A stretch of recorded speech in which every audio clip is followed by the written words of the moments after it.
इस विशेष गहन चर्चा में स्वागत है। आज हमारे पास स्रोतों का जो बंडल है ना, सच कहूं तो वो किसी भी जिज्ञासु दिमाग को पूरी तरह झकझोर कर रख देगा। बिल्कुल, और विषय भी ऐसा है जिस पर अक्सर हम ज्यादा सोचते नहीं हैं। हाँ, मतलब अक्सर हम त्योहारों को बस कैलेंडर की कुछ तारीखों या फिर छुट्टियों के रूप में देखते हैं। होली मतलब रंग और शिवरात्रि मतलब उपवास। जी, एकदम सही कहा। लेकिन अगर हम थोड़ा ध्यान दें तो इन दोनों के बीच जो 14-15 दिनों का अंतर है वो महज कोई इत्तेफाक नहीं लगता। बिल्कुल नहीं। ये असल में प्राचीन भारत का एक बहुत ही गहरा मतलब एक मनोवैज्ञानिक ब्लूप्रिंट है, जिसे हम आज की भाषा में शायद बिंज करने से पहले का डिटॉक्स कह सकते हैं। हाँ, डिटॉक्स बिफोर द बिंज, ये बहुत ही सटीक उदाहरण है। तो आज हमारे पास इस विषय पर बलजीत सिंह मितवा, जिन्हें साइकोजीनियस भी कहा जाता है, उनका गुरुचंद्रगिरी परंपरा से प्रेरित एक बेहद विस्तृत शोधपत्र है। और इसके साथ ही कई आधुनिक समाचार पोर्टल्स और वीडियोस का एक ऐसा संग्रह भी है जो इस मुद्दे पर चल रहे तीखे सामाजिक और राजनीतिक विवादों को सामने रखता है। बिल्कुल।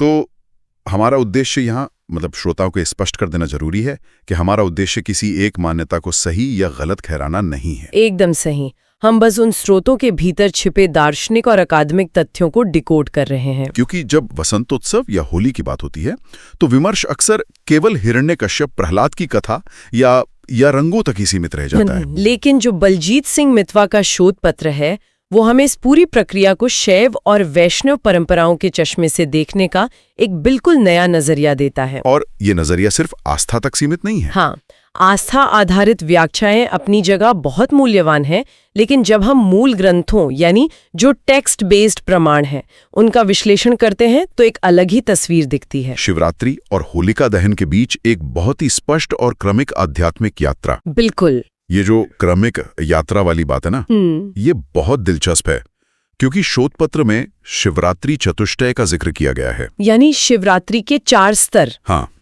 आमतौर पर लोग साल में बस एक बार आने वाली महाशिवरात्रि को ही जानते हैं, लेकिन स्रोतों के अनुसार ये तो पूरा का पूरा एक हैबिट ट्रैकर है। इसे एक मनोवैज्ञानिक अनुशासन कह सकते हैं। इसमें वार्षिक, मौसमी, मासिक और यहाँ तक कि दैनिक स्तर पर भी शुद्धि का प्रावधान है। मतलब ये सिर्फ एक दिन का आयोजन नहीं है? एकदम नहीं। प्राचीन काल में ध्यान और आत्मनिरीक्षण को एक जीवन शैली बनाने पर जोर दिया गया था। शोधपत्र आगमिक व्याख्याओं के आधार पर इन 4 स्तरों को बहुत अच्छे से स्पष्ट करता है। तो सबसे पहला स्तर क्या है? सबसे पहले है नित्य शिवरात्रि, यानी प्रतिदिन आधी रात को किया जाने वाला निरंतर शिव स्मरण।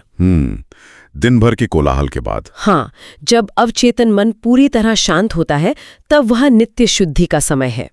इसके बाद आती है मासिक शिवरात्रि, जो हर महीने के चंद्र चक्र के साथ जुड़ी है। बिल्कुल, कृष्ण पक्ष की चतुर्दशी को। फिर तीसरा स्थान सावन शिवरात्रि का है। सावन मतलब वर्षा ऋतु वाला समय। जी, जब प्रकृति उर्वर हो रही होती है, जीवन संचार का समय होता है, तब अभिषेक किया जाता है। और फिर अंत में वो चरम बिंदु आता है जिसे हम महाशिवरात्रि कहते हैं। एकदम सही, फाल्गुन कृष्ण चतुर्दशी। लिंग पुराण के अनुसार ये वो समय है जब अनंत ज्योतिर्लिंग प्रकट हुआ था। ज्योतिर्लिंग का प्रकट होना यानी घने अंधकार के बीच सर्वोच्च आत्म प्रकाश का जागरण। बिल्कुल। तो ये बुनियादी तौर पर रोजमर्रा की छोटी छोटी सफाई से शुरू होकर साल के अंत में होने वाली एक सबसे बड़ी डीप क्लीनिंग की तरह है। हाँ, एक बहुत ही गहरी आंतरिक सफाई। और इसी डीप क्लीनिंग से जुड़ा एक और बहुत ही दिलचस्प पहलू स्रोतों में उभर कर आता है, वो है भस्म का दर्शन। ये बहुत ही महत्वपूर्ण हिस्सा है। शोधपत्र में उज्जैन के महाकालेश्वर मंदिर में होने वाली भस्म आरती का खास तौर पर उदाहरण दिया गया है। और आमतौर पर लोग भस्म को सिर्फ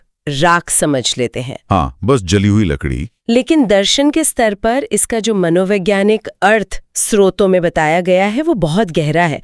शोध इसे शमशान वैराग्य से जोड़ता है। शमशान वैराग्य, इसे थोड़ा और आसान शब्दों में कैसे समझा जा सकता है? देखिए, जब कोई व्यक्ति शमशान में होता है और जीवन को राख में बदलते देखता है तो उसे एक अजीब सी विरक्ति महसूस होती है। बिल्कुल। उस छोटे से पल के लिए उसके भीतर एक डिटैचमेंट पैदा होता है। उसे एहसास होता है कि पद, पैसा, अहंकार सब कुछ नश्वर है। तो क्या भस्म उसी क्षणिक वैराग्य को स्थायी भाव में बदलने का प्रतीक है? एकदम सही पकड़ा। शैव दर्शन में इसे ही अहंकार दहन कहा गया है। जब साधक इस भस्म का लेप करता है तो वो वस्तुतः अपने भीतर के अहम को जला रहा होता है। तो इसी प्रक्रिया को भस्म होली कहा जाता है। जी, रंगों से पहले आंतरिक शुद्धि की प्रक्रिया। मतलब रंगों वाली होली खेलने से पहले अपनी ईगो की होली जलाना, ये विचार अपने आप में बहुत स्पष्टता लाता है। और ये बताता है कि बाहर के उत्सव में उतरने से पहले भीतर का खाली होना क्यों जरूरी है। बिल्कुल। और ये भीतर के अहंकार को जलाने वाली बात सीधे तौर पर उस पौराणिक इतिहास से जुड़ती है जो होलिका दहन का मूलाधार है, कश्यप वंशीय संग्राम। हाँ, शोधपत्र में कश्यप ऋषि के परिवार के विभाजन का बहुत विस्तार से जिक्र है। कश्यप ऋषि की 2 पत्नियां बताई गई हैं, अदिति और दिति। जी। अदिति के पुत्र सुर या देव कहलाए और दिति के पुत्र असुर कहलाए। और अदिति के पुत्रों में इंद्र और उनके सहचर मरुदगण शामिल हैं, जिनका उल्लेख ऋग्वेद के मरुद सूक्त में भी मिलता है। बिल्कुल। जबकि दूसरी तरफ दिति के पुत्रों में होलिका और हिरण्यकश्यप का नाम आता है। तो ये एक तरह का पारिवारिक बंटवारा हो गया। हाँ, लेकिन अगर हम इस वंशीय विभाजन को सिर्फ एक ऐतिहासिक या पारिवारिक कलह के रूप में पढ़ेंगे ना, तो हम इसके असली अर्थ से बिल्कुल चूक जाएंगे। वो कैसे? शोध यह तर्क देता है कि दिति के पुत्र यानी होलिका और हिरण्यकश्यप वे मूल रूप से हमारे भीतर के अधर्म और अहंकार के ही मानवीकरण हैं। मनोवैज्ञानिक प्रतीक। एकदम। और दूसरी ओर अदिति के पुत्रों को, विशेषकर मरुतगणों को शिव गण के रूप में संरक्षित किया जाना, ये दिखाता है कि शैव परंपरा कितनी समावेशी है। तो ये बाहर लड़े जाने वाले किसी देवासुर संग्राम का वृत्तांत नहीं है। नहीं, ये असल में हर इंसान के दिमाग में चल रहे उस निरंतर आध्यात्मिक संघर्ष का नक्शा है, जहां ईगो और समर्पण के बीच हमेशा एक जंग जारी रहती है। बिल्कुल सही। ये रूपक के तौर पर तो बहुत सटीक बैठता है, लेकिन देखिए, आज के समय में जब मूल ग्रंथों के ये रूपक कहीं पीछे छूट जाते हैं, तो आधुनिक विमर्श एक बिल्कुल अलग ही दिशा पकड़ लेता है। हाँ, और ये बहुत ही विवादास्पद दिशा है। बिल्कुल। हमारे स्रोतों के बंडल में जो आधुनिक लेख और समाचार वीडियो हैं, वे होलिका दहन को लेकर एक बहुत ही तीखी और विभाजित तस्वीर पेश करते हैं, जो कि आज के सामाजिक परिप्रेक्ष्य में समझना बहुत जरूरी है। एकदम। और यहाँ श्रोताओं को ये याद दिलाना बहुत महत्वपूर्ण है कि हम यहाँ किसी भी पक्ष का समर्थन नहीं कर रहे हैं। हम सिर्फ निष्पक्ष रूप से वो बता रहे हैं जो इन स्रोतों में दर्ज है। जी, हमारा काम केवल जानकारी का विश्लेषण करना है। तो एक तरफ हमारे पास खबर लहरिया, सत्य हिंदी और स्कोप न्यूज जैसे वामपंथी और सामाजिक न्याय के पैरोकार माने जाने वाले स्रोत हैं। और उनका नैरेटिव क्या कहता है? उनका नैरेटिव ये है कि होलिका दहन दरअसल परंपरा के नाम पर महिलाओं का संस्थागत तिरस्कार है। उन स्रोतों में इस बात पर जोर दिया गया है कि सदी दर सदी एक स्त्री को आग के हवाले करना एक ब्राह्मणवादी साजिश और पितृसत्तात्मक वर्चस्व का प्रतीक है। यानी उनका सवाल मुख्य रूप से जेंडर के इर्द गिर्द घूमता है कि जो जलाई जा रही है वो एक महिला है। बिल्कुल, ये उनका तर्क है। लेकिन ठीक इसके समानांतर हमारे पास विश्व संवाद केंद्र छत्तीसगढ़ और IBC 24 जैसे स्रोत भी हैं, जो इस पूरे विमर्श का कड़ा विरोध करते हैं। एकदम। इन स्रोतों का दावा है कि होलिका दहन को नारी अपमान बताना पूरी तरह से एक वामपंथी कलुष या प्रोपेगेंडा है। वे इसे सनातन परंपराओं और हिंदू त्योहारों को जानबूझकर बदनाम करने की एक सोची समझी साजिश के रूप में देखते हैं। तो एक तरफ इसे महिला विरोधी बताया जा रहा है और दूसरी तरफ इसे धर्म विरोधी साजिश कहा जा रहा है। इस तरह के भारी वैचारिक ध्रुवीकरण के बीच बलजीत सिंह मितवा के शोध पत्र का जो अकादमिक और पाठ आधारित नजरिया है वो बहुत काम आता है। शोध का निष्कर्ष इस बारे में क्या कहता है? अगर हम शोध के निष्कर्षों को देखें तो भागवत परंपरा के अनुसार होलिका किसी भी रूप में समग्र नारी शक्ति या आम स्त्री जाति का प्रतिनिधित्व नहीं करती है। अच्छा। वह कश्यप वंशीय संग्राम में विशुद्ध रूप से अधर्म, अहंकार और सत्ता के दुरुपयोग की प्रतिनिधि है। और प्रहलाद जो है वो विष्णु भक्ति और मासूमियत का प्रतीक है। बिल्कुल। तो उसके खिलाफ जो षड्यंत्र रचा गया और उसके कारण जो दहन हो रहा है वो एक अत्याचारी वृत्ति का दहन है, किसी जेंडर का नहीं। अगर हम इसे और बारीकी से देखें तो स्रोतों में ये भी जिक्र है कि होलिका के पास अग्नि से न जलने का एक वरदान था जी, जिसका उसने दुरुपयोग किया। तो यह एक तरह से सत्ता और विशेषाधिकार यानी प्रिविलेज के अहंकार के जलने की कहानी है। एकदम सही। और शोध में शैव दृष्टि से नारी सम्मान को लेकर जो प्रमाण दिए गए हैं वे भी इस बात को पुष्ट करते हैं कि ये परंपरा स्त्री विरोधी नहीं हो सकती। शैव ग्रंथों में इस बारे में क्या कहा गया है? शोध पत्र इस बात पर बहुत जोर देता है कि शिवत्व में नारी शक्ति का सर्वोच्च सम्मान निहित है। शिव भक्त दुर्गा शक्ति या स्त्री तत्व के दर्शन को अपना सबसे बड़ा सौभाग्य मानते हैं। इसे साबित करने के लिए शोध में प्रजापति दक्ष के यज्ञ का वो प्रसिद्ध पौराणिक प्रसंग भी याद दिलाया गया है। सती वाला प्रसंग? हाँ, जब दक्ष के यज्ञ में माता सती का अपमान हुआ और उन्होंने आत्मदाह किया तो शिव केवल मूक दर्शक नहीं बने रहे। शिव ने अत्यंत उग्र रूप धारण किया था। बिल्कुल। उस नारी अपमान के विरोध में शिव ने रुद्र रूप धारण किया और वीरभद्र के रूप में प्रकट होकर प्रजापति दक्ष का सर काटकर उसी यज्ञ की अग्नि में स्वाहा कर दिया। तो इसका सीधा सा अर्थ ये निकलता है कि जब वास्तव में किसी स्त्री का अपमान हुआ तो शिवत्व ने पूरी व्यवस्था को ही तहस नहस कर दिया। यही बात है।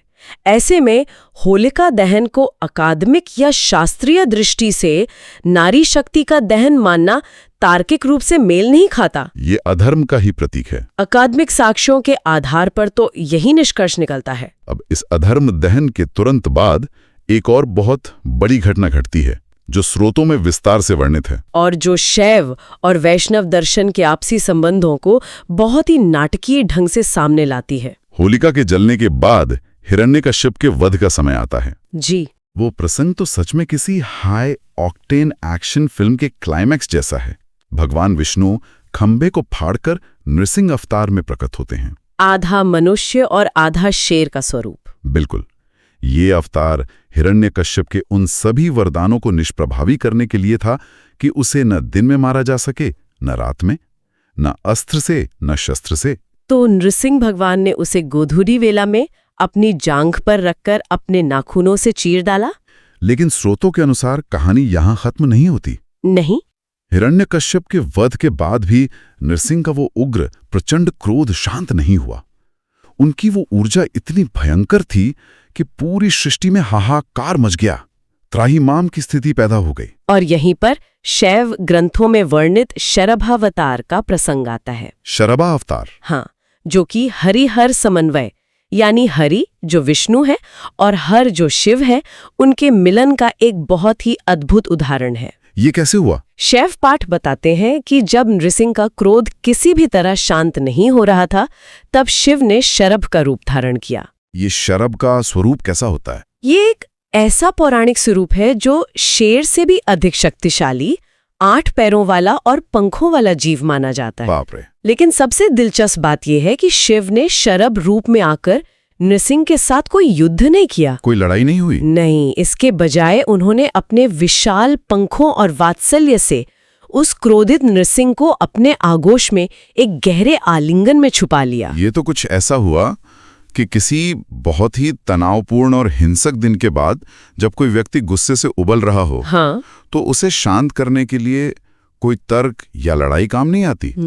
उसे बस एक शांत, सुरक्षित और वात्सल्य से भरी हुई झप्पी की जरूरत होती है। ये बहुत ही सटीक और आधुनिक तुलना है।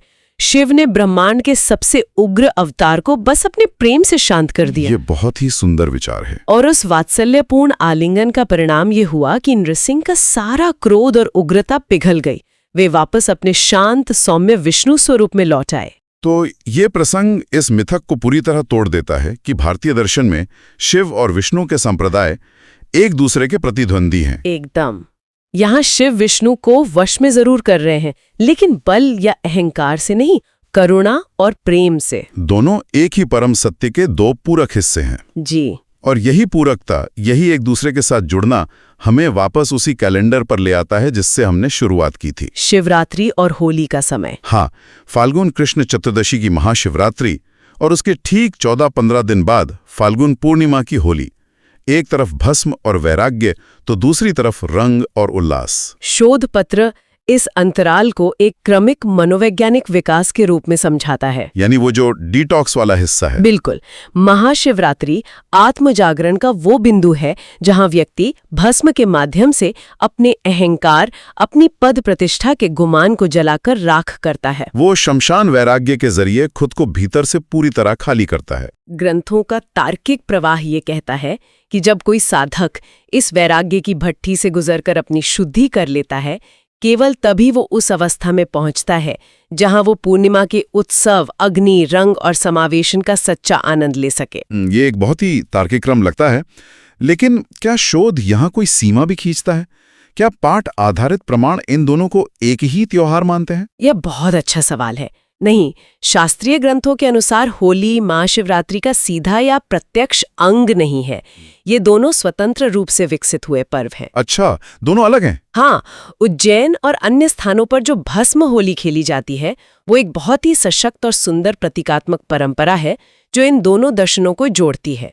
लेकिन इसे महाशिवरात्रि का ही एक शास्त्रीय विस्तार सिद्ध करने के लिए अभी और अधिक पुरातात्विक और पाठ्य साक्ष्यों की आवश्यकता है। तो मतलब एकेडमिक रूप से दोनों स्वतंत्र हैं, पर दार्शनिक रूप से जुड़े हैं। बिल्कुल।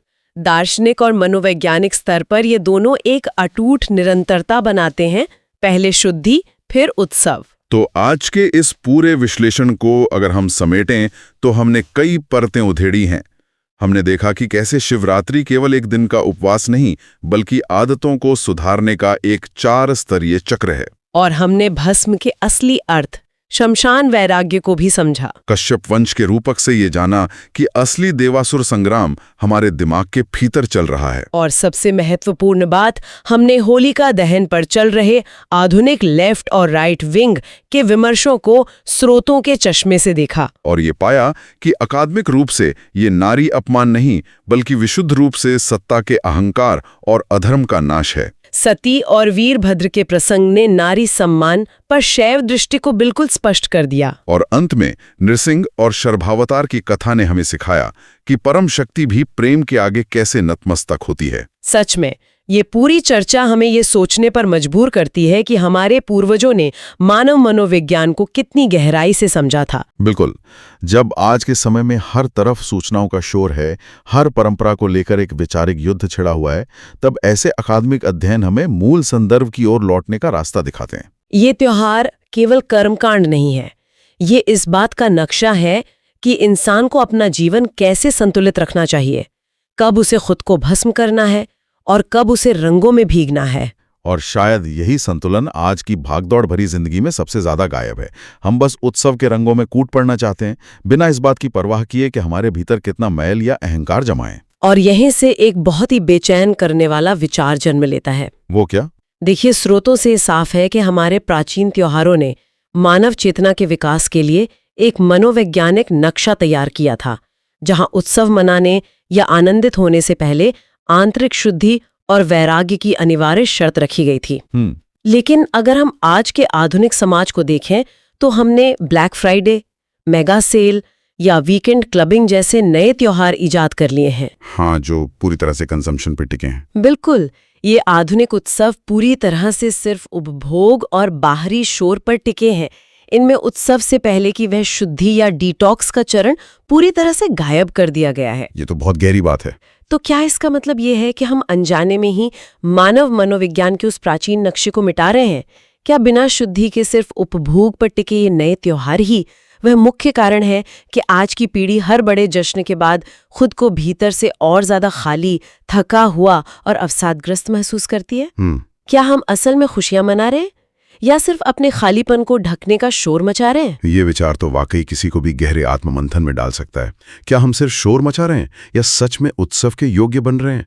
इन नए उपभोगवादी त्योहारों ने हमसे शुद्धि का वो चरण शायद हमेशा के लिए छीन लिया है। जी। वह श्रोताओं के लिए छोड़ गए। इसी चुपते हुए लेकिन बहुत ही जरूरी सवाल के साथ हम आज की इस गहन चर्चा को यहीं विराम देते हैं। इस विश्लेषण में हमारे साथ बने रहने के लिए बहुत बहुत धन्यवाद।